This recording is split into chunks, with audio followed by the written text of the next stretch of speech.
பரமசத்தியத்தில் பரவசம். இன்று நவம்பர் 20 இன்றைய தலைப்பு அவரது தரம் மாறாது. நாம் அவருக்குள் தேவனுடைய நீதியாகும்படி பாவம் அறியாத அவரை நமக்காக பாவமாக்கினார். 2 கொரிந்தியர் 5:21. நீதியை பற்றிய சரியான புரிதல் இல்லாமல் ஒரு உண்மையான கிறிஸ்தவ வாழ்க்கை வாழ முடியாது. நீதி ஏன் மிகவும் முக்கியமானது? நீதியை உண்மையாக புரிந்து கொள்ள முதலில் நாம் தேவனை புரிந்து கொள்ள வேண்டும். உலகத்தின் நீதி பொதுவாக விவாதிக்கப்படுவதில்லை. நல்லது கெட்டது எது தவறு என்று மக்கள் பேசலாம். ஆனால் அவை மனித வரையறைகள் மற்றும் தார்மீக தரங்களை அடிப்படையாக கொண்டவை. இந்த தரம் கலாச்சாரம், சமூகம் அல்லது எது சரி அல்லது தவறு எது என்பது பற்றிய தனிப்பட்ட நம்பிக்கைகளின் அடிப்படையில் மாறுபடலாம். உதாரணமாக, சில நாடுகளில் அவர்களின் சட்டங்கள் ஒரே பாலின திருமணத்தை அனுமதிக்கின்றன. அந்த சமூகங்களில் ஒரு ஆண் இன்னொருவரை மணந்தால் அது சரி என்று கருதப்படுகிறது. ஆனால் வேறு சில நாடுகளில் இந்த செயல் தவறாக கருதப்படுகிறது அல்லது மரண தண்டனையாக கூட கருதப்படுகிறது. ஓரிடத்தில் அது சாதாரணமாகவே காணப்படுகிறது. மற்ற இடங்களில் இது கடுமையான பாவமாக பார்க்கப்படுகிறது. ஆனால் வேதத்தில் பழைய மற்றும் புதிய ஏற்பாடுகளில் தேவனுடைய கருத்து தெளிவாக வரையறுக்கப்பட்டுள்ளது.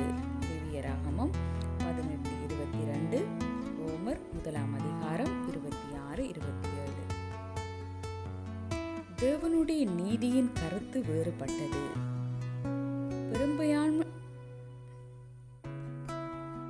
பெரும்பான்மையான கருத்து தேவனுடைய சத்தத்தை குறிக்கிறது என்று பலர் தவறாக நம்புகிறார்கள். ஆனால் அது உண்மையல்ல.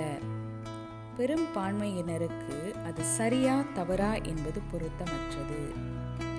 தேவனுக்கு அவரது சொந்த குரல், அவரது சொந்த தரம், அவரது சொந்த ராஜ்யம் மற்றும் அவரது சொந்த விருப்பங்கள் உள்ளன. அவர் அனுப்பிய இயேசு கிறிஸ்துவின் மூலம் தம்முடைய சித்தத்தை வெளிப்படுத்தினார். நாம் நீதியை பற்றி பேசும் போது தேவனுடைய திறமை மற்றும் சுபாவம் ஆகியவை நீதியாக மேற்கோள் காட்டப்படுகின்றன. நாம் தேவனுடைய குணாதிசயம், நீதி மற்றும் முழுமை என்று குறிப்பிடுகிறோம். அவர் யார் என்பதுதான். அவருடைய சிந்தனை முறை எப்போதும் சரியானது. அவர் சொல்வது எப்போதும் சரியானது. அவர் செய்வது எப்போதும் சரியானது. ஏனென்றால் அவர் தேவன்.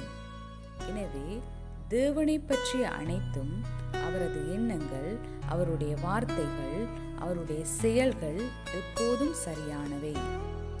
இதையே நாம் நீதியின் குணம், தேவனுடைய நீதி என்கிறோம்.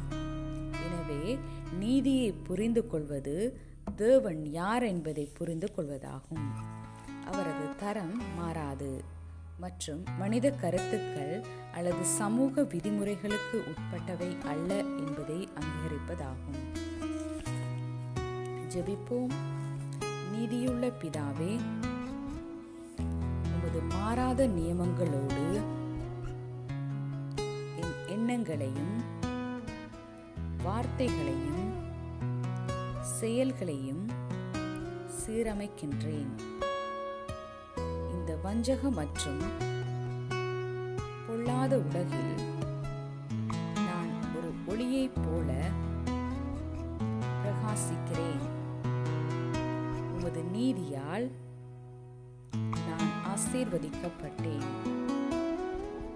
நான் நீதியின் கனிகளை உருவாக்க நடப்பட்ட நீதியின் மரம். என் வாழ்க்கை உமது கிருபையின் நிரூபணமாகவும்